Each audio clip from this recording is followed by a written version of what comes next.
Hello, everybody.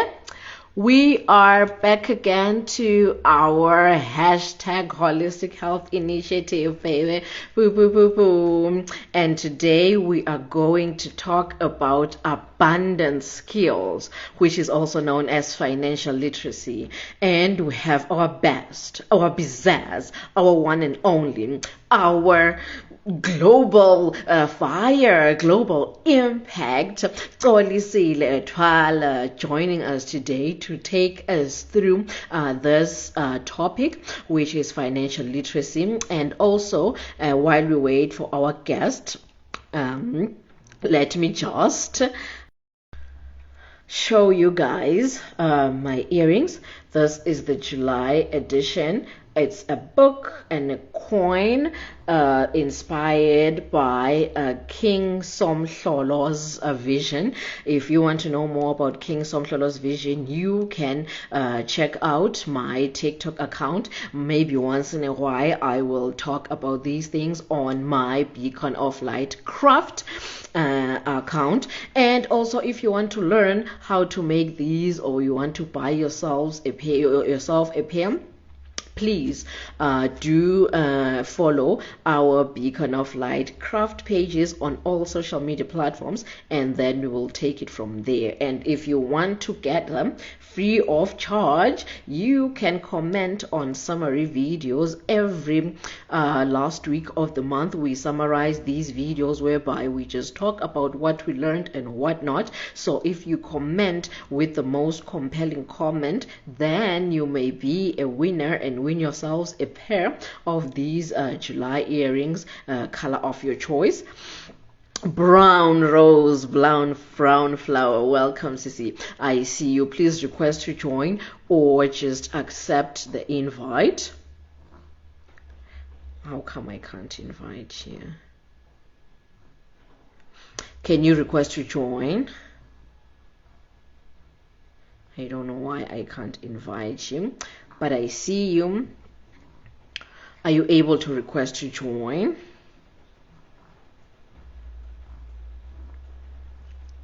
While we wait for our guest to request to join, you can gaze upon these July beauty. You can win yourself a pair if you post an appealing comment on the video, on the summarizing video. Just write your insight, write what you've learned, write what you want to hear, or just anything about this July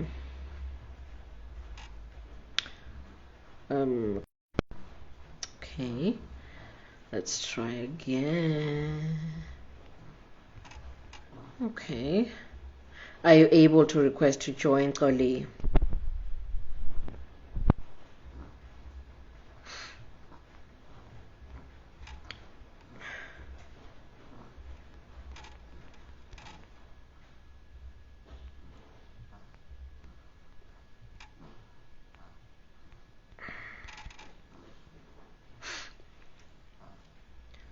Can you see the request to join button? Because here I can't invite you. I don't know why. Are you using a phone or a laptop? Because laptops don't support live. You have to use your mobile phone. Are you using a mobile device?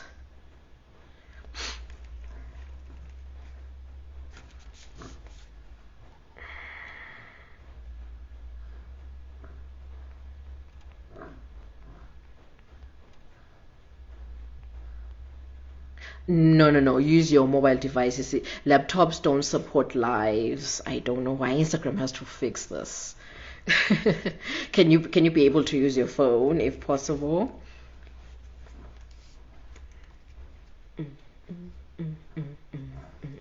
Okay, perfect. There we go. A beauty baby, coin and a book. Yes, inspired by Somhlolo's vision. Yes, I can see your request, Sissy. Let's wait for Instagram to connect us. Okay, it may take some time, but it eventually does happen. Yes, okay. Yes, I can see your invite. I can see your invite. Also, if you see my invite, please accept the invite. I have accepted your request to join us. Wait for Instagram to connect us. It takes some time, and if you are watching this live after it's been recorded, just fast forward this part until the part where we are connected. So while we wait for the connection, you can just gaze upon the July butte. Unable again. Okay. Okay. Let's see how it's going. Bum, bum, bum, bum, bum. Yeah, there we go. Boop, boop, boop, boop. Yes, please turn the phone around, turn the Yes, camera yes. around. Okay, finally. That's a good outcome. How are you, Queen? I'm great. How are you, sis? Excellento, excellento. Yes, Grand Rising, Your Majesty, and welcome to our hashtag Holistic Health Initiative. Thank you so much. Oh, I struggled. I prefer using my laptop, but I didn't know that I Yeah. can't use my laptop. So thank you for that question. It made me figure out what was wrong because I just kept thinking, oh my God, what is going on? Sorry, my love. And thank you for your time and thank you for trying real hard and all these nitty-gritties. Instagram has to improve, guys. It has to improve. Eventually, it has to use a laptop. Otherwise, how are you? How are you? Can you please introduce yourself? Who are you and why you feel worthy to be cooking us today on today's topic? So my name is Colisile Hloniphile Tfwala. I say when I introduce myself, I love to say that I am a born again child of God. I am Christian. I love God with all my heart. And just to find my purpose early in life, and I've built my life around my purpose. So mine is the economic emancipation of African people and people of African descent. So I am very about ensuring that African people have money, they're economically emancipated. So that's what I do. What I do, I am a certified finance coach. I am an award-winning author, award-winning leader, award-winning humanitarian. Yes, yes, yes. And I'm a founder and CEO of the Busa Pembe Foundation, which is named after my, and we do three key things. One, I do mentorship. I'm super passionate about mentorship. I've mentored more than 40 young people. I do, yeah, I'm super passionate. And I started in 2016. So I've been doing it for a while. I am also very passionate about entrepreneurship development, which is what I studied at school. I've got a master's in business sciences from VETS, studying entrepreneurship specifically. I also am super passionate about financial literacy, and I've written 2 books on it, and I'm currently working on the 3rd book. And the reason I'm writing this financial literacy books is because, thanks God, financial literacy at school, we should have learned it. We definitely should have learned it because it's absolutely everything. If money answers all things, we must learn to manage our money. So yeah, financial literacy, and I've trained 4,000 people in Eswatini, Lesotho, and South Africa, and I am expanding to the rest of Africa. I'm super excited as usual. Yes, Queen. Yes. No, you're overqualified. You're overqualified. Just cook us already. Please, we are yours. Take the stage. Cook us. Don't leave us rare. Don't leave us medium rare. Leave us well cooked. I'll mute myself. Just go, go, go. Oh, I love that. All right. So, talk about financial literacy in all sincerity. I can talk about financial literacy all day and all night because, as I said, that everything runs on money. So, we must know how to manage our money. And I say that when you start discussing money, you should be very aware that you need to understand money in the spiritual level.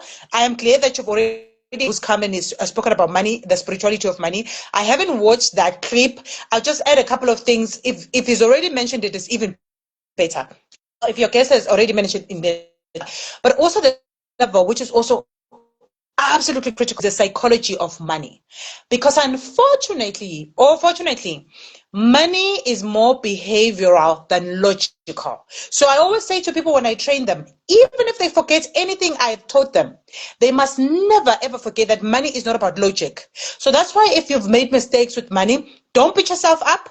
You just have to learn financial literacy, because financial literacy is understanding how to manage money, understanding how money works. If you don't understand, one, it is not your fault because you didn't learn it at school. Two, the behavior, financial behavior, is formed by the time you're around 6 years old. So you learn it from the people around you. Now, why that is critical is that even if you logically think, I must have money, if psychologically in your subconscious mind, you reject money by fear, the different kinds of fears, by fear, by this, by that, if you are psychologically rejecting money, you will never be able to keep your money. You can make a lot of money easily, but you can't grow and keep it. So that's absolutely for you to understand that your subconscious mind is your tool that will help you be able to manage your money. And then yes, there's the day-to-day management of money, which is the third level. So the spirituality of money, the psychology of money, and the day-to-day management of money, which is now when we talk about you calculating your net worth, you knowing how to set your financial goals, knowing how to budget, knowing how to save, knowing how to invest, knowing how to protect your money through insurance, paying your tax, and estate planning, those key elements, and income. And whenever I train on income, I emphasize you cannot be rich or wealthy having one source of income. If you're getting paid once a month, no. It won't work. As a matter of fact, research tells us that the average millionaire has at least 7 streams of income. It is backed by the Bible that says you must have 7 or 8 streams of income. So this whole thing of getting paid once, it's actually just what the colonialists, colonialism. And I'm not going to talk about maybe today, maybe some other time. Sincerity, we've been programmed, especially as Black people of African descent, we've been programmed against poverty. We've been programmed to be comfortable with poverty. There's nothing nice about poverty. There's nothing holy. There's nothing that you don't deserve poverty. And unfortunately, as Africa, well, maybe let me start in Eswatini. Eswatini, we're a Christian country. Africa, the largest number of people are Christian. Yes, we've got Islam as well, which is a popular, and then we've got our traditional, which is all good. But with that, you understand that if you're going to read the Bible, it is saying you must be wealthy. It's clear. There is nothing that says embrace poverty or be happy when you poor. Nothing. Zero. So that's why we're having this talk to say, listen, you must have the tools. You must learn financial literacy. You have no choice, actually. And because you didn't learn it at school, it is time you go find that information, because that's the kind of information that's going to help you create generational wealth. True. Oh, yeah, Ukraine. No, I'm still listening. Go on.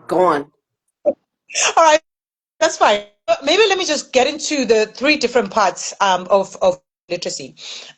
I know you said we've got 30 minutes, so I'm going to really try and in there so that I try to cover as much as I can. So for all of us to understand, there are laws that govern wealth creation or that govern money. And I do believe that my colleague who's come on has mentioned, I do believe that he must have mentioned those. There are different ones, and you must understand them. It doesn't matter what religion you are, whether you're Christian or not, whether you are Muslim, whether you believe in spirituality, it's okay. You must understand it is key. There are universal laws that govern money, and I won't take much time because that has been spoken about. But what you must know, those, for me, I tell people that you can tell me whatever law you can quote, the law of attraction, the law of, I will tell you exactly where it is in the Bible. But what I will say now is there are a few laws that you must understand. If you think that there is scarcity in the world, there's scarcity of opportunities, there's scarcity of money, unfortunately, as a man thinketh, so is he. The way you think, that's exactly what's going to happen in your life. So that's absolutely critical for you to understand. If you believe in abundance, you will see opportunities everywhere. I studied economics in high school, and in economics, they told us that, oh, there's scarcity in the world, there's a little pie that we must share. They lied. Hear me? They lied. And unfortunately, when we were young, we believed that, oh, there's scarcity. No. The universe has abundance. Our God is a God of abundance. So whether you believe in God or you don't, I don't care. But there's abundance in this world, and you must tap into it. If you don't tap into it, you will miss out on the abundance because you are believing that there is no abundance. If you're not looking for opportunities, I promise you, you won't find them. This is key for all of us. We see the world as we are, not as it is. That's absolutely critical to understand. How what you put in your mind, what you put in your life, the kind of information that you embrace, that's exactly how you're going to see the world. If you see the world full of abundance, you will attract abundance. Opportunities will find you. Will find you. When I tell people the kind of stuff that I have done in 2 years, because I started financial training on financial 23, but the kind of work that, and not only in my country but outside my country, writing books, award-winning a book, this and that, training inside and outside the country, that is because I made up my mind that, one, I'm going to learn financial literacy. Two, I believe in abundance. I have no doubt that opportunities are everywhere. You just need to see them. You just need to find them. You just have to look for them. The mind is such a funny little thing, Queen. That's the interesting thing. The mind, if you really aren't looking for something, you won't see it. And I love giving people this example. Last year, I went with a friend to Nelspruit, and I was speaking in some event in Nelspruit. So I remember I said to him, listen, before we go to the event, let's quickly go to Ilanga Mall. We go to Ilanga Mall, and when we come out of the car, I said I left something in the car. So I said to him, please find your clicks. Let me go back to the car to pick up what I left. I go and I pick up. I come back. I go into Ilanga Mall. Going to Ilanga Mall, he's standing right in front of me. He didn't go into clicks. He waited for me right where I was just going in. I did not see him. I looked for clicks, and my eyes would pass him, standing right in front of me. Because I wasn't looking for him, I was looking for clicks. So he started waving frantically, like, oh, Johnny, I'm here. So oh, you're here. He's like, yeah, all along. And I said to him, I didn't see you there. And I didn't see him because I had told my mind we're looking for clicks. I didn't tell my mind we're looking for him. So if you're not looking for opportunities because you believe in scarcity, you will not find them. Because I'm programmed like that. You tell your mind where it needs to lead, what you want to tell your mind. So that's absolutely important. Understand those spiritual laws. You can even go online and just Google, go into AI, ChatGPT, say, give me the spiritual laws or the universal laws that govern money. You will get a list of them, learn them. So the second part, which is also absolutely critical for you to understand, it is the psychology of money. I did say that your subconscious mind. So as people, conscious mind, our logical mind that tells us that 1 + 1, that tells you if you wear a color shoe, get a partner, the shoe. That's the logical mind. Then you've got that is a sleeping mind, which is conscious mind. That one is super powerful, controls your behavior. It does it so subtle you don't even realize. So I love giving an example that you're not learning to drive a car. Logical mind, because you know that, okay, so I need to put 1 and then I need to put 2. Okay, now it's complaining, let me put 3. Now it's complaining, let me put 4. That's the logical mind. But the more you do that over and over again, that information then leaves the logical mind and it goes into your subconscious mind. Now, when you've been driving for a while, nobody tells you to turn the car, take the car to 2. Nobody tells. Automatically, you can be telling stories. Yeah, Mzala, do you know, cousin, this happened? You're putting 1. And this happened, you're putting 2. Because now it is in your subconscious mind. So that's absolutely critical to understand. And for those, I blew it. There's this TV show, I blew it, where people come in and they say, I have money, and then I misused it. Well, it's easy to laugh at those people, but if all of us can calculate how much money we've made in our lifetime, and if we can check what we've done with that money, chances are we've blown it, right? And another thing is, I tell people, if you not have your subconscious mind ready to manage money, if you use money, because time and chance happens. If you were to get R1 million or dollars, you will blow it. The reason you will blow it is because your subconscious, if the capacity of your subconscious mind, you have told your subconscious mind, oh, if I've made it, I can 10,000, or I can train yourself to manage all. Oh, you think, oh my God, if I can just get 100, I'll be so excited. I'll be so happy. If you get R1 million, your subconscious mind thermostat. So complaining, it will say there's an error. This believes they can handle only 10,000. Unfortunately, now they've been given R1 million. So your subconscious mind is a good soldier. It's going to control your behavior for you to lose that money until it gets to what you believe you deserve. Once it gets to that, it will say error corrected. It will be so proud of itself. It will say, I have my person, me and I in partnership. So it's absolutely critical for all of us to understand that what you feed your mind, you believe that's exactly what is going to manifest. To start doing, I tell people, all of us are broken. And even though I won't go, my second book is out now. It talks about how colonialism, apartheid, slavery broke Black people in the mind. It told a Black person, you don't good.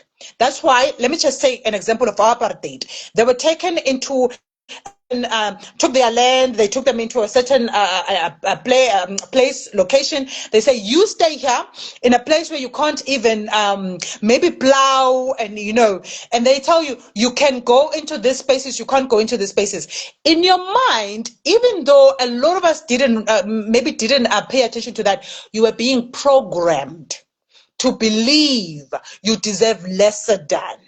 And even the media has been used to say, if it's a Black person, if there's poverty, if there's crime, chances are it's a Black person.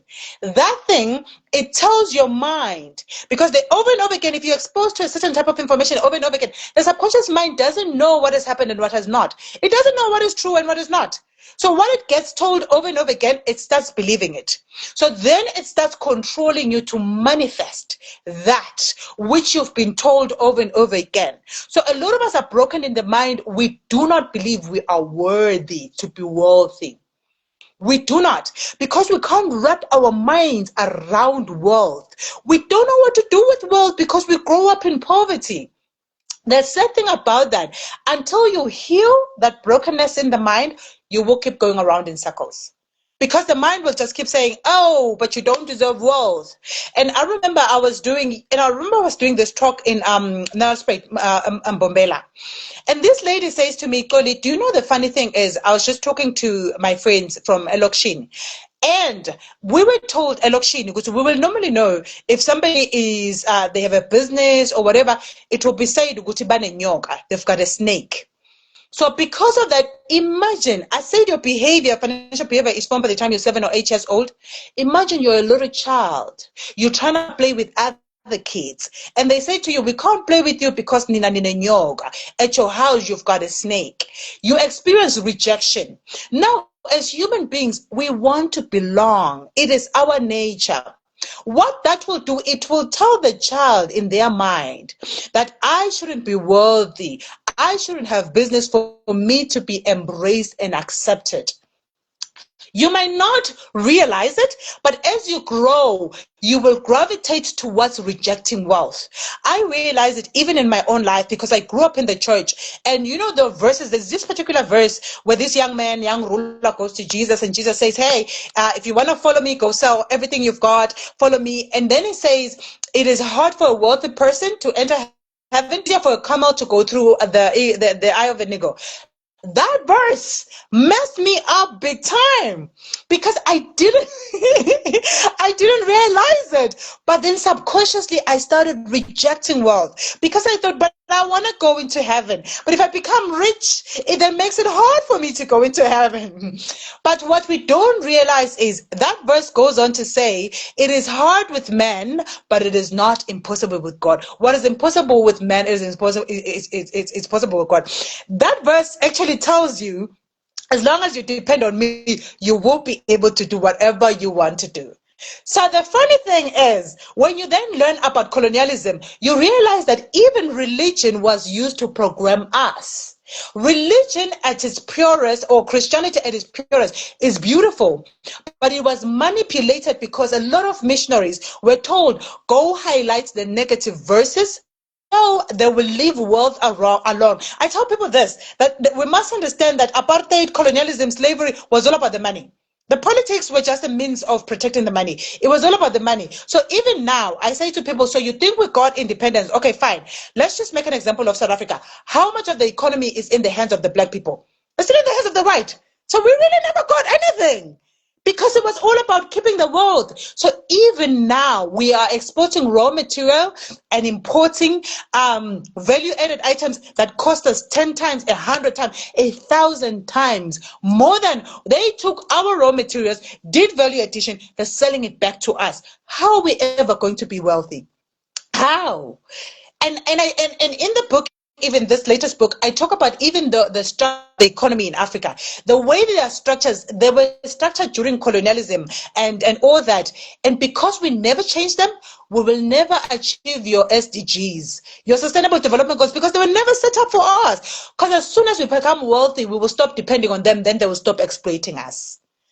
They need to exploit us to survive. They need our raw materials to survive. So they don't want us to get wealth. So that kind of understanding, we were programmed in the mind so we can keep being poor and keep depending on them so they can keep manipulating us to take our wealth. When you start understanding that you need the healing, to know you are worthy to be wealthy. God created every human being worthy. Every human being, black, white, green, it doesn't matter.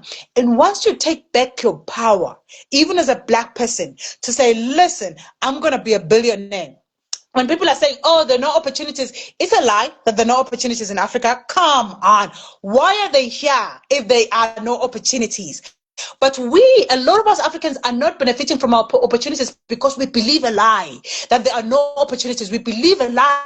It's not enough in Eswatini for go overseas and go work cleaning kitchens, taking care of the elderly, even if you have a degree or master's degree, because that's where the money is. It's a lie. And that's what it's time for us to heal our mind and taking our power back and saying, okay, what is it that I can give to this world? What value do I bring into this world? And how can I monetize that? So part of what I do, even as I train in financial literacy, I say to people, know who you are. Who are you? What's your identity? And I say, to your purpose in life, because normally your wealth is around that purpose of your being here. So once you find your purpose in life, I told you mine is the economic emancipation of African people. So me, I've built my life around that. I do speaking engagements, I do trainings, I run different projects, which is consultancy. It's around the thing. So that's where my money comes from, because that's what I was created to do. For me, my win is when I see African people have, that's it. I tell people, if you ever are grateful for anything I've ever done in my life, please get wealthy, please get rich, please. I need you to get wealth, because wealth has more, it's about assets. I know being rich is about a lot of, wealth is about having assets that will generate it for you. And that's the kind of thing that we want.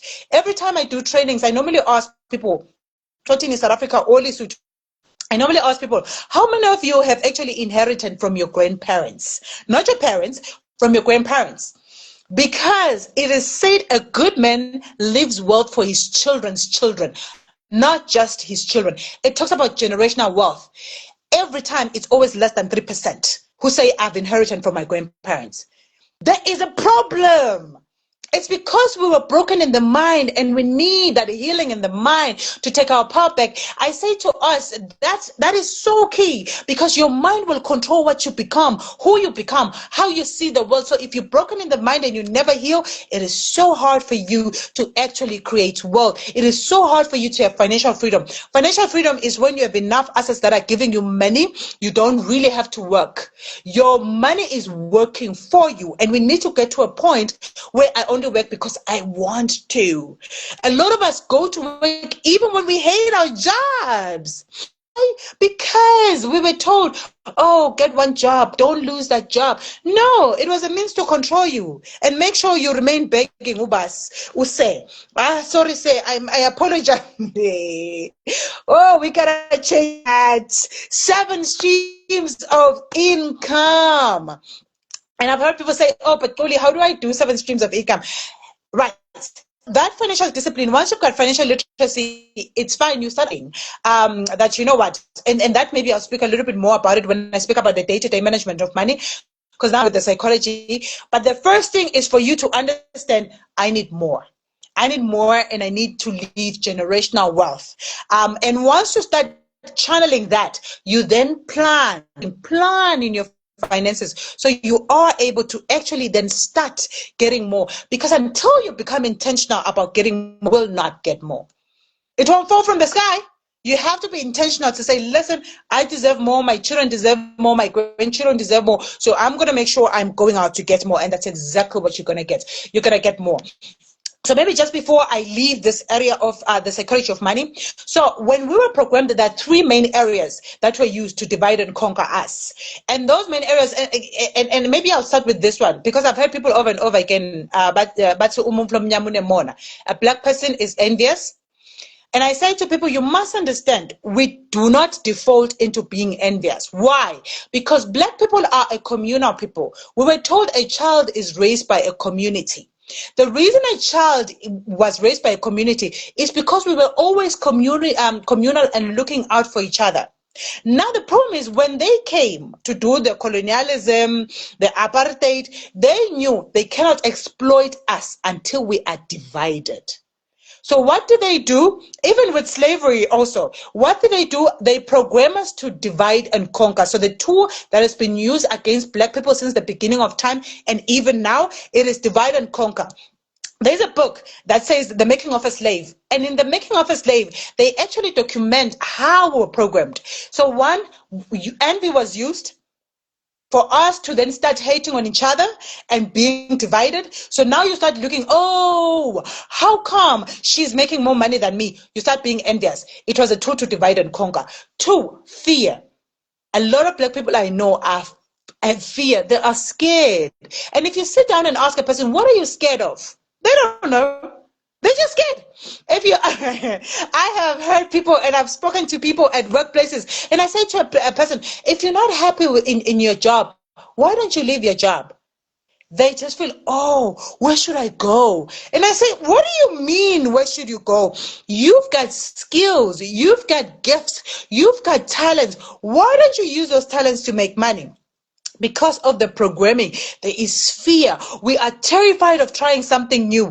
We are terrified of stepping out, and we like moving according to what society will accept. But if we are not going to become acceptable in society because I no longer have a job, now I'm an entrepreneur, that means I am jobless because now I'm self-employed, and we are terrified. So you stay in a job that messes with your mental health and you are miserable. But because of fear, you stay. So that's another area where you need healing. Of saying, how do I heal myself from this fear? And then the third one is distrust. We don't trust each other. You always, and I've said to people, why don't you start your business? Why don't you come bring money together? You guys can start real estate with your friends. Oh, what if they run away with the money? Distrust.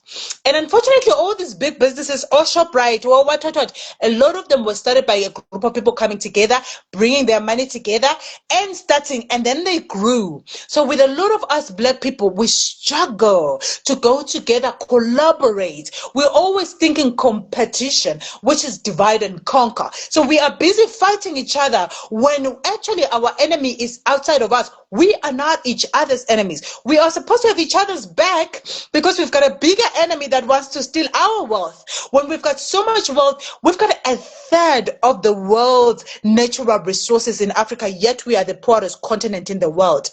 How are we comfortable with that? How do we think that is justified in any way? I know I'm talking too much and we are running out of time, right? All right. So that's a key question for us to actually even ask ourselves, to say, how are we comfortable with the fact that we hold a third of the world's minerals, yet we remain the poorest people in the world, or the poorest continent in the world? So yes, that divide and conquer, we need to start thinking the healing of the mind. And there are tools that you can use. In my books, I talk about that. I talk about the psychological tools that you can use to decolonize your mind or to heal your mind. And one of those tools that I talk about, I won't have much time to expand on them, but I'll drop a couple of them. One of them, you must have a vision board. What do you want in your life? That is absolutely key, because you need to tell your subconscious mind, you need to tell God, you need to tell the universe, you need to say, what is it that you believe you deserve? If you deserve holidays every 2 months, well, fine, put it in your vision board. If you only want to work for 6 months and go on holiday for the rest of the year, put it in your vision board. You deserve every good thing this world can ever bring. I mean, even God says, have dominion. He says, you're the head and not the tail. You're above and not beneath. You must start believing those things about you, right? And then put it out there and say, hey, I want to have 10 mentions. You can have 10 mentions if you want them. You deserve them. If you want to have a private jet, put it out there. If you want to have a yacht, put it out there. Stop, because I've heard people, I say to people, go dream. And people start saying, oh, but what if I can't achieve it? Why are you there? We are dreaming now. I need you to dream and not try to sabotage yourself. And so many of us do that. Before we start dreaming, we start thinking, oh, but that's impossible to achieve. And I'm like, yo, don't do it. You've got enough enemies. You can't be your own enemy. Please, man. So that's one of the tools. Have that, start dreaming and have your vision board. Another tool is, you must ensure you do words of affirmations. Wake up every morning and speak good things about you, because the power of life and death is in your tongue. Wake up and say, I am wealthy. I've got so much money that I am able to make the kind of impact I was born to make in this world. I have a mansion wherever you want. I am an amazing person who attracts favor and blessings wherever I go. Those I am affirmations, say them every day, even though at first you won't believe them. It might feel foreign to your mind and you might feel silly at first. I don't care. Say them every day until you start believing them. Why? Because you want to heal your subconscious mind. The more you say it, the more you keep at it, your subconscious mind, I told you, your subconscious mind doesn't know what has happened and what has not happened. It doesn't know what is true and what is not. It is waiting for you to tell it what is true and what is not. So if you say, I am living in an amazing mansion, I am living my best life, you say that often enough, the more repetitions, the more you say it, you will start believing it. So it will come out of your logical mind and it will go into your subconscious mind. When it gets there, the subconscious mind will say there's an error. This person is living in a one-room house, yet I am being told that this person is living in a mansion, because you're saying it every day. I'm living in a mansion, and you're believing it every day. Then the subconscious mind will say, oh, there's an error. Let me control this person's behavior such that they go live in that mansion that they believe they should be at. That is absolutely critical for all of us to understand. It is a tool. It is a tool that's saying it every day, believing it slowly, surely every day. Even when you don't believe it at first, even if it takes 3 months, I promise you, I have seen the power of affirmations and having that vision board. I use a wall. For me, I have a wall with pictures, and for me, that tells my mind, you have to help me because I believe I deserve to be a billionaire. So let's work towards that, my friend. My subconscious mind, me and you are moving towards that billionaire status. So once you do that every day, and then you start gravitating towards that. So that's just another tool. And I'll say one last tool before I move to the last part. So another tool that's absolutely critical for you, there are several ones, but another tool that's absolutely critical for you. Who do you spend time with? Who are your role models? What do you listen to? Because your ears, your eyes are a gateway. If you constantly listen to negativity, if you constantly have friends who are always complaining, unfortunately, that's where you'll gravitate towards. Your life will be full of negativity. You will not be satisfied. You will not be healthy. We are talking about holistic health here. And financial is part of that big wellness wheel, which has 8 dimensions. So you must understand, even your mental wellness is very key. So what do you expose your mind or your life to? They say you're an average of the 5 people that you spend most time with. Who do you spend time with? And what do you guys talk about?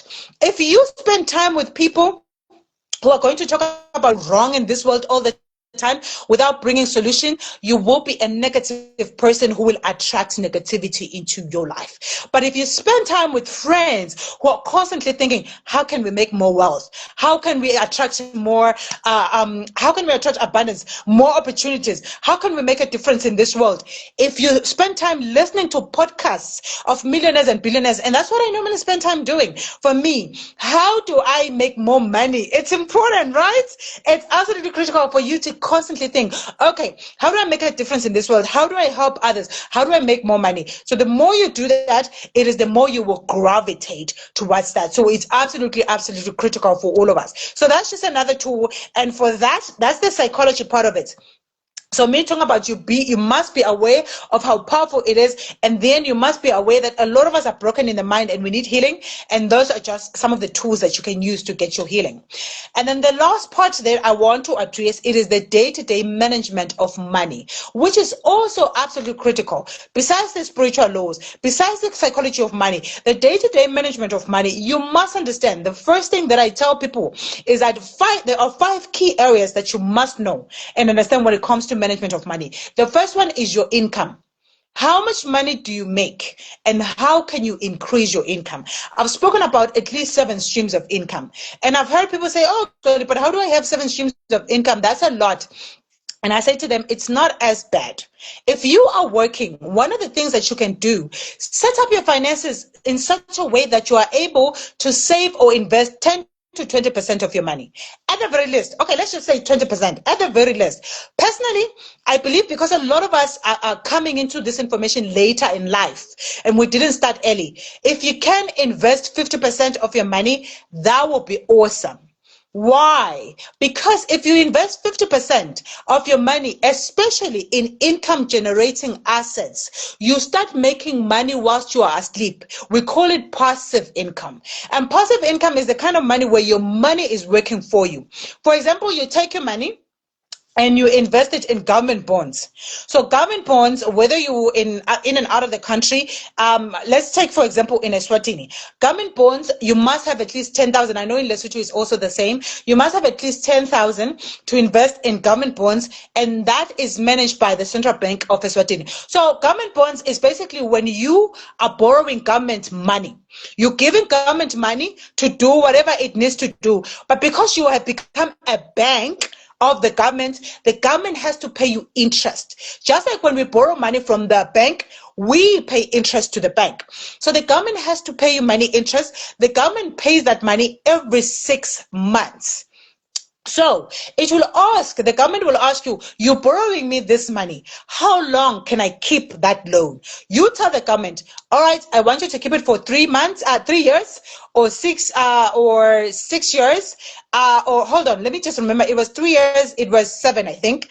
And it's 10 and I think 5, 7, and 10, if I remember very well. Yeah. 3 years, 5 years, 7 years, and 10 years. In 3 years, currently, because the interest will fluctuate depending on the prime rate announced by the central bank. So in 3 years, they will say, hey, if you give us money for 3 years, we will give you a certain interest. I know that for 10 years, you get 12%. For 7 years, I think it's 10%. For 5 years, now I'm trying to remember the exact, because they fluctuate. I need to remember on the last one. So maybe let's just take the example of the 10 years.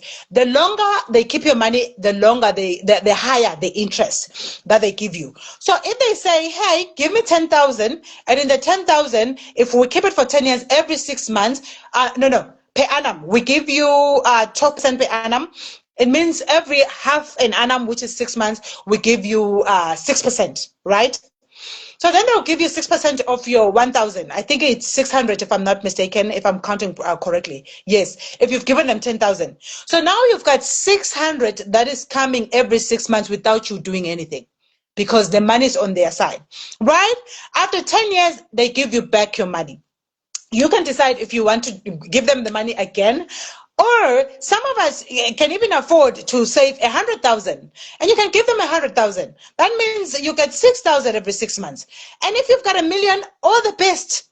So those are the things that you need to know, that sometimes when you're diversifying your income, it doesn't have to be you working all the time. You can have your money working for you. There are bonds, there are shares, and I'll talk about that in a little bit when I talk about investments. There are several streams that you can invest in that will make sure that they give you money. Then it becomes passive income. Some of you can start businesses to make sure that there is money that is coming in. For me, I run a social enterprise, but for me, my income sources are related. That makes it better. For example, when I did my first book, I did a lot of research on financial literacy as a whole. That information, also when I did my second book, I also did a whole lot of research. It took me about 6 months doing that research. But that information now, I use it to train others. So I make money training. I use that information for consultancy. So I make money consulting. I use that information for speaking engagements. So I am getting money. It's the same information, but I'm using it in different areas, and I'm making money from it over and over again. I'm also using, those books. I'm selling those books, so I make money from people buying those books, from speaking engagements, from coaching. I'm a certified finance coach, and it's that information that I'm using. So you see, I'm using the same information over and over again to make sure that I'm creating multiple streams of income. So that's another way of how you can diversify your income. So now I was just talking about your income. And then also you must understand the second pillar. I said there are 5 key areas of your personal finance that you must understand. The second pillar is expenses. You must live below your means. A lot of us are making a lot of money, and I've trained and coached so many people who are making so much money, but because they're living above their means, they are still struggling. I say to people, if you want to know if you're poor or not, if you were to lose your job, would you be able to survive for at least a year? If you can't survive for at least a year, it means you're poor. There's a problem. You must fix your finances. So we normally say, and I'll talk about this when I talk about savings, when I talk about an emergency fund, right? So that is absolutely key. You must cut down, downgrade, especially when you're still trying to sort out your money. You can then eventually go back to that lifestyle where you're spending money left, right, and center. But you must be able to afford that lifestyle. A lot of us have lifestyles that we cannot afford. That's why we end up with loans left, right, and center. And you can't. The tricky thing about loans is the more loans you take, the more interest you must pay. I love saying this example to say there are people who who tell us, oh, I've been blessed with a home. And I say to them, oh, did you buy it cash? And they say, no, I've got a bond with the bank. And I say, you don't own that home. The bank borrowed you a home. You cannot brag or be happy with that. It is not a blessing, unfortunately, until you own that home. A lot of us say we've got homes, but we don't own them. We are renting them from the bank. I have a friend who recently sent me her agreement, a bond agreement. At least I've been coaching her for a while. So she knew, and I said to her, listen, you bond agreement, you know I don't believe in people getting bonds because it is bondage. She says, I know, Toli, I'm going to pay it off fast, but I want you to have a look at it. So I had a look at her bond. She was being given a 20-year bond. For a home. So this home was supposed to, it's worth 1.2 million rands. 1.2 million rands, that's how much this home is worth. But at the end of the 20 years, she would have paid 3.2 million rands. Yes. Literally, she could have bought 3 or 4 homes. 3. But she will end up with one home after 20 years, which will be needing maintenance anyways. So I say to people, if anything is not an asset, you should not be prioritizing it. A lot of that working with acquiring liabilities. Go out and get a car loan. Go get a. First of all, a car is a liability because you must pay the bank its money. You must service the car. This anything that takes money out of your liability, anything that puts money into your is an asset. And when we start working, we must start thinking, how do I acquire income generating assets? Assets that money every month. That is absolutely critical for us to understand. And I know a lot of people think a home is an asset. A home, if it's not bringing money into your pocket, is a liability. We've been lied to. Oh, go get a home, it is an asset. I tell people what you should be prioritizing is real estate, where you go out, you get flats that you can get people, you become a landlord.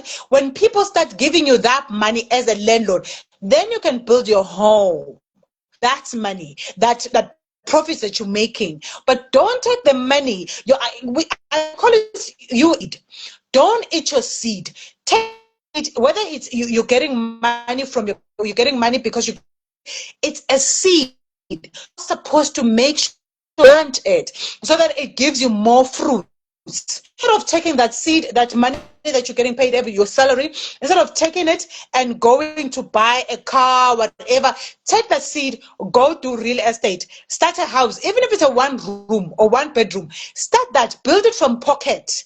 When that bedroom or that one house is finished, now you start getting money, which will go into your pocket now. That is for a lifetime. You will make from that money from work, you are making fruit, you are getting fruit now over and over again because you decided the real estate way and you didn't decide to just go build a home so you can live with your kids. As much as I love homes, I think homes are important, but I think they shouldn't be a priority. Your priority should be for you to buy assets that will keep giving you money, right? So living below your means. Then the next one is savings. Always when you're saving, make sure you say what you're saving for. I mean, I can tell of numerous stories where people were saving money, but then once the money is there, they don't know what to do with it. They end up misusing it. You don't want that. If you're saving, you can say, I'm saving because I want to start this, let's say, business. I'm saving because I want to start or some other business. I'm saving because I wanted to get to 10,000 so I can buy a government bond, so I can keep investing it. So you can save for investment. But one of the critical savings that you should do is an emergency fund. An emergency fund is that money that is there waiting for any emergency to happen. Then for you, so that if an emergency does happen, you don't go to a bank to ask for a loan. You actually go to the money that you've been saving, and then you use that money. Why am I saying let's avoid? Because loans come with interest charges.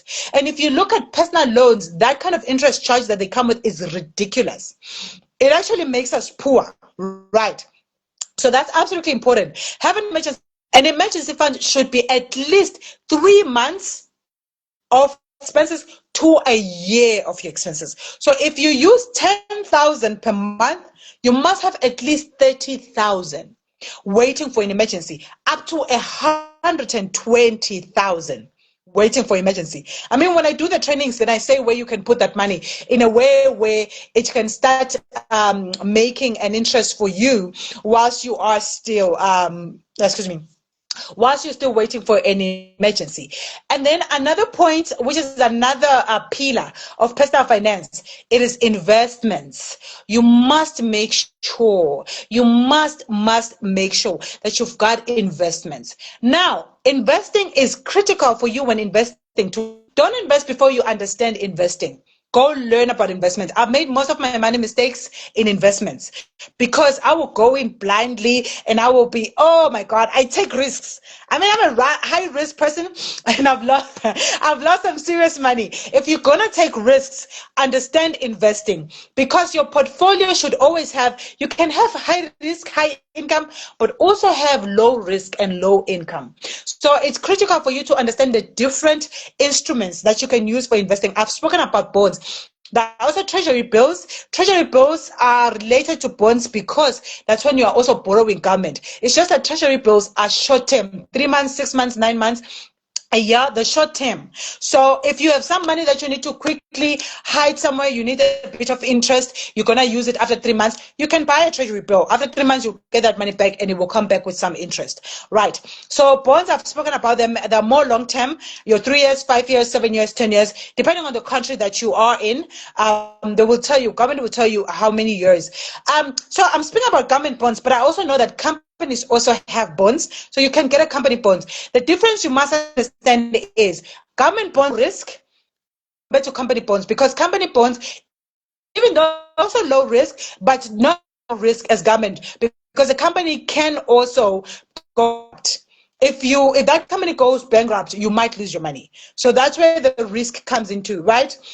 So the instruments such as shares, when you're buying a piece of a company, owning a piece of a company. So shares are normally high risk, but they can also be high risk, high return. You might if that share appreciates or grows in value, or you might make a loss. So with shares, we normally encourage that you get a share that will give you a dividend. Some shares will give you, depending on what, some dividends every month, some per quarter, some per year. But make sure when you buy that share, make sure that gives you a dividend. A dividend is when a company has made money, they will then say, hey, we've made money, and share it with those who owns stock or shares from us.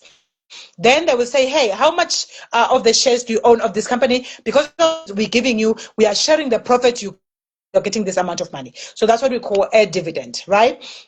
So another area, there are so many of them. Obviously, there's real estate. It's also another area of investing. There are what we call mutual funds, where you go to your Old Mutual, you go to your Stanley, you say, hey, I want to buy a unit trust. I don't have time now. I know we've sort of run out of time. I've got other engagements, so I won't have time to unpack those. But the definitely tools are there. And in these things that I'm talking about now, they are in my first book, which is a workbook that teaches you and you do exercises. So all of these things now that I'm talking about, you will find them there. And there are different tools that will teach you those different investments that you can do. Right. So other than investments, the other pillar is protecting your money. That's when we talk about insurance. You must have insurance, paying your taxes, because if you don't pay your tax, the taxman has a right that when they find out you're not paying your tax, they have a right to give you so much penalties, it can run you out of business. You don't want to do that. So you must pay your tax to protect yourself and protect your wealth and protect your business. And then the last one of protection, it's when you actually do asset planning. You must have your will in place in case you die, because all of us are going to die at some point. To that little cutie. Oh. So, at some point. So you must have a protection that says when you go, how do you protect your wealth? You want it to go down your family and it becomes generational wealth. That's why we speak about having those family trusts in place. You must have a trust that will make sure that every family member becomes part of the trust, so that money keeps being passed down from one generation to another. So as I'm about to wrap up, I think what is key for me to say is that, one, when you do your savings and all that, a lot of us struggle with savings. Take your savings, they call it paying yourself first. Take it as an expense, such that when your money comes, let it either have a stop order to take out that saving or that investment, so that it doesn't even get to your pocket, right? Because once it gets to your pocket, you can then maybe misuse it. But as business people, I've been running a business for about 2 years now. I know that our cash flow is not the same. You know, it gets a bit tricky with running a business because you're not sure how much you're going to make each month. So I say that if you are like that, try when you get money, I do what I do anyways. I try to pay my expense 3 months ahead. And I want to graduate to 6 months ahead. When you get, because sometimes in business you find that you're getting a lot of money and then it becomes dry for a certain season. So when you get a lot of that money, invest it as much as you can, pay your expenses a few months ahead, so that in the dry months you don't have to worry about expenses, right? You've got mental health because you're not worrying about expenses. And when money comes in bits and pieces, you know, because you've got a plan, and then you know where you can invest that money or save that money, but you're not worried about your expenses, your day-to-day management of life. So that's absolutely critical when you're doing savings or when you're just trying to manage your money. But another thing that I say, you must have your goals. So when I take people through that whole training session of your day-to-day management of money, I say where you start is, one, calculate your net worth. Write down all your assets and all your liabilities, and then subtract your liabilities. And your liabilities is what you owe somebody, your loans, whatever. Your assets is what can make you money. So you have to subtract your liabilities from your assets to get what is your net worth. You know, when people say I'm a millionaire, to that, their net worth, to say when I've subtracted my liabilities, the assets that remain, they are my net worth. So just start there to see the picture of how much you owe, how much you own. So how much, which is your asset, and how much you owe, which is your liabilities. That's the first step. The next step, set your financial goals. To say, where do you want to go? And we do that, you look at your short-term, medium-term, and long-term goals. Short-term is your goals between now and 3 years from now, medium-term between 3 years and 10 years, long-term after 10 years. You must say, what do you want? Retirement. I tell people there's no need to retire when you're 50 or 60. Retire in 10 years. You can start working in 10 years, 15 years, you can retire. And decide to take on, that's when we say you've achieved financial freedom. Then you can only take on projects that you're passionate about, not because of money, right? So that's absolutely key. Start thinking retirement. When do you want to retire? And what do you need to put in place today to make sure that you retire by the time you want to retire? So your goals, set your goals, short-term, medium-term, long-term, and then budget. What is absolutely critical is your budget should speak to your goals. It should align your goals. Don't just budget, I want to go out every night, when you're saying to me you want to retire in the next 10 years. No, retire in a short space of time. Your budget should have investments. Telling me you are buying your future time. You must, even if you will live below, live like a pauper, you will live in a one house, it doesn't matter, and whatever money comes, you are investing. Your budget should reflect that, because it is that you have to achieve in the next 10 years, so your budget will make sure that you that goal. So that's absolutely critical. The ways of budgeting, but what is absolutely budgeting that you should understand? Separate your needs from your wants. Your needs are the things you can't live without, like your house, your transport, when you're doing your work, the basic, absolute basic. Those are the needs. Your wants you would love to have, but you can live without, like eating in a restaurant, like buying that bag, buying those, you know, as women, we want retail therapy now and again, eh? So, so those things, when you have shoes that you can wear, those shoes are not a need, those extra shoes you buy. Those are the ones. So be very careful to say, when you're budgeting, prioritize what is important. If you've got this goal of economic emancipation or financial freedom soon, then cut down on your wants and concentrate on your needs, and try to make sure that those needs are also live below your means. So that's another part. So we say then budget, and then I've spoken about saving. Make sure you've got savings, your emergency fund, and you are saving towards a certain goal. Make sure you are investing. Make sure you've got, for your key assets, make sure you've got insurance, because if anything happens, you must make sure that you don't start afresh. You are then covered, and then paying your taxes and that estate planning. And last and critical, teach your children about money when they're young, because their financial behavior is from they're 7 or 8 years old. And I'll end this with a story about my son. So I got a son who is 12 now, and I've got a daughter who's 14. And when my son was about 10 years old, he came back home and he said to me, "Mommy, you know how I'm making money nowadays?" And I say to him, "Oh, tell me." And he says to me, "Mommy, he used to go to this private school, I'm sure you know evangelical primary school. Says to me, "Mommy, at school we've got a tap that sells, which is fried potato chips, right?" He says, "But there's a challenge. The students love the potato chips, such that if you are late to the tuck shop, you will find them finished."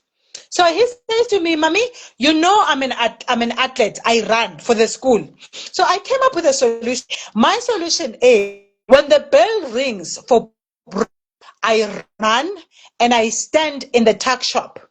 Now, I spoke to my classmates and I said, "Listen, I will run for you, in the queue for you. When you get, because you guys walk slow, you can't run. When you get to the queue, you will go in front, you buy your chips, and you pay me 2 emalangeni or 2 rands." So I say, "Oh, good. How's business going?" He said, "Mommy, I started with 3 clients. Now the whole class, they're my clients." So I run, and then imagine 24 kids who then come in line, you're standing in line, and then they pay you 2 rands. That's 48 rands. That's 48 rands per day. For what? For and standing. So I say to people, making money is not hard. It's about you bringing a solution to a problem. If a 10-year-old, because he didn't ask me this, he did it himself. He saw a problem and he decided to bring a solution and then charge for it, because it was adding value to people's lives. People were happy to pay him for it. So he started making money out of that. That is life for all of us. What is it? What are your gifts? What are your talents? What are your skills? And what problem is there that people are willing to pay for the solution? Find that, use your skills, make money, learn financial literacy to grow that money, to protect money, and make sure you get economically emancipated, you get financial freedom, and you create generational wealth. Wow. Wow. I'm blown away. Are you blown away? Because I am. Wow. No, I think, oh my God. Wow. Amazing. Amazing. Okay. This was perfect. I don't think there are any follow-up questions. I can't say any questions, but I have just one question. I think somehow this will be my summary.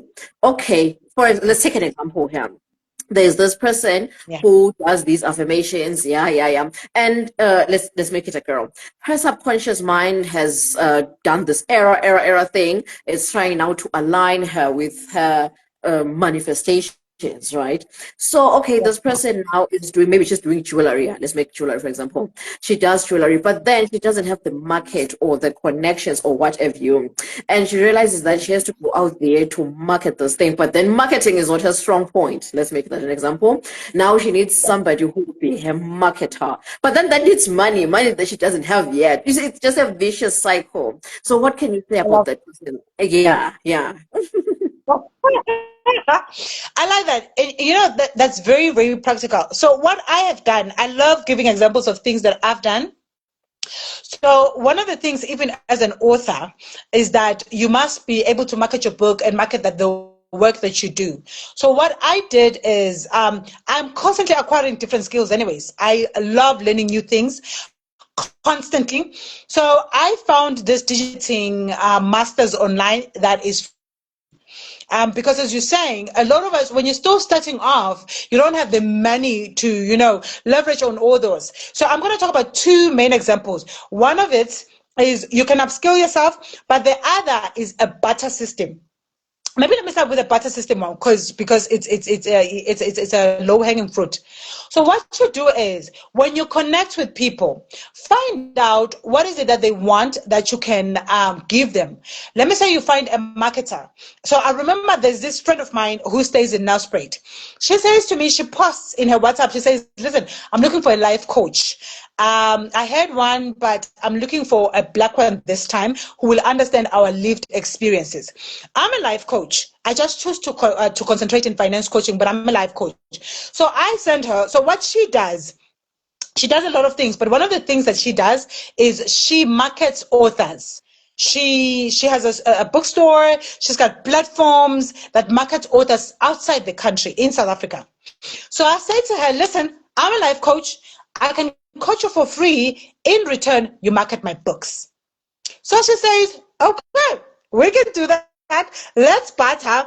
So we bartered our skills. So I've been coaching her for a while. She's putting me in markets outside Eswatini, because that's my thing. I am broad in that I'm doing Africa and African descent. So constantly look at what can you do, the skills that you have, because you might find that there's a marketer who loves this girl's jewelry, right? So this girl says, listen, I'm going to give you a couple of jewelries, but in return, I don't want you to pay me. I want you to market me. And she can even say, yeah, so oh, there's an influencer who loves jewelry. So then this lady who does jewelry can say, hey, listen, I want you to wear my jewelry wherever you go. I want you to talk about my jewelry, link people to, I link wherever you talk about my jewelry, what you're wearing. So I dress you when it comes to jewelry, and you market me. So you are bartering. It's all about negotiation. I have learned that, and I've done so much bartering that has worked for me a lot of times. So besides bartering, you can go right ahead and get that skill. I have found that marketing is an absolute necessary skill, especially because it teaches you that different ways of marketing. Even networking, some people are shy and they won't network. Networking is a skill that can be learned. Go online, Google a free course in networking, and go learn there over and over again. If you're a shy person, you can even put it in your affirmations. I am no longer shy. I network with everybody, and everybody I network with, they want to fund me, they want to support my business, right? You speak that thing. Eventually you will gravitate slowly, but you will find that you are able to acquire that skills. So for me, I went in and I did a digital marketing course that taught me to make my own website. Oh yeah, and by the way, if you're watching this video, do check out my website. It's www.colisiletfwala.com. Colisile with a C, Colisile, Tfwala.com. Colisiletfwala.com. I did that website myself. You will see it when you check it out. It is so beautiful. It looks professional. I did it with a free course. Do you understand that? I took a free online course and I did that website, and that website gets to tell people wherever they are who I am, what I am offering to the world. It is marketing for me. I'm almost done with that thing. And one of the things, thanks God. So one of the things that it does, it market on Facebook, on different social media platforms. So that is absolutely necessary for you can go online, get those free skills. And for those of us who say, hey, I don't have access to data. I mean, there are libraries. There's a library, there's American Corners that will give you free internet. Go there, take your phone, take your earphones, go online, listen, and get those free courses that will then help you. Which is why it's critical for you to understand what is it that you want in life. It is critical for you to understand what your purpose is, and then how you can advance that purpose. And then if you don't have the skills, all the skills, you can either barter those for those skills, or you can go acquire free skills that will help you achieve your plan, help you create those that generational wealth. Oh my God. Wow. Who are you? Oh my God. Wow, wow, wow. But then, okay, now let's not give them out every information. Pela, you're a life coach. They should come to you. So yes, advertise yourself. Where can people find you? Yes, yes, yes, all that. Thank you. So definitely please go into my website, because my website has absolutely everything. It's got my numbers. Yes, I can say it out here, 7603-6499. You can reach out to me on WhatsApp, or if you forget my number, just go on that website, that ColisileTfwala.com. It has even it says connect with me. You click that, it will then give you a form. That form, when you fill that form up, it will be delivered to me, and then we can have a conversation. But yes, I definitely am excited to coach people, to train. I do trainings in corporates and organizations. I do trainings with a group of friends. If you want to talk to a group of friends, I sell books. You will see it online. You will see my books. You'll even see what they're about. You'll even see what people are saying, because I literally have reviews there. Yeah, where people are saying, oh my God, this is a revolution. The information that we desperately need, all of us. So me saying it's people, you'll find it on the people who've read my books, what they think about my books, and if they can, those books can help you out. So yeah, please let's connect online, and then there are my different social media handles. You can just click on that; it will take you right straight to my social media, and we can even. I'm always open. I even have a free group on WhatsApp that talks about, we post now and again. We post about money, so people can join, and I can link them up with that group, and they get to learn a bit about money even in that free platform.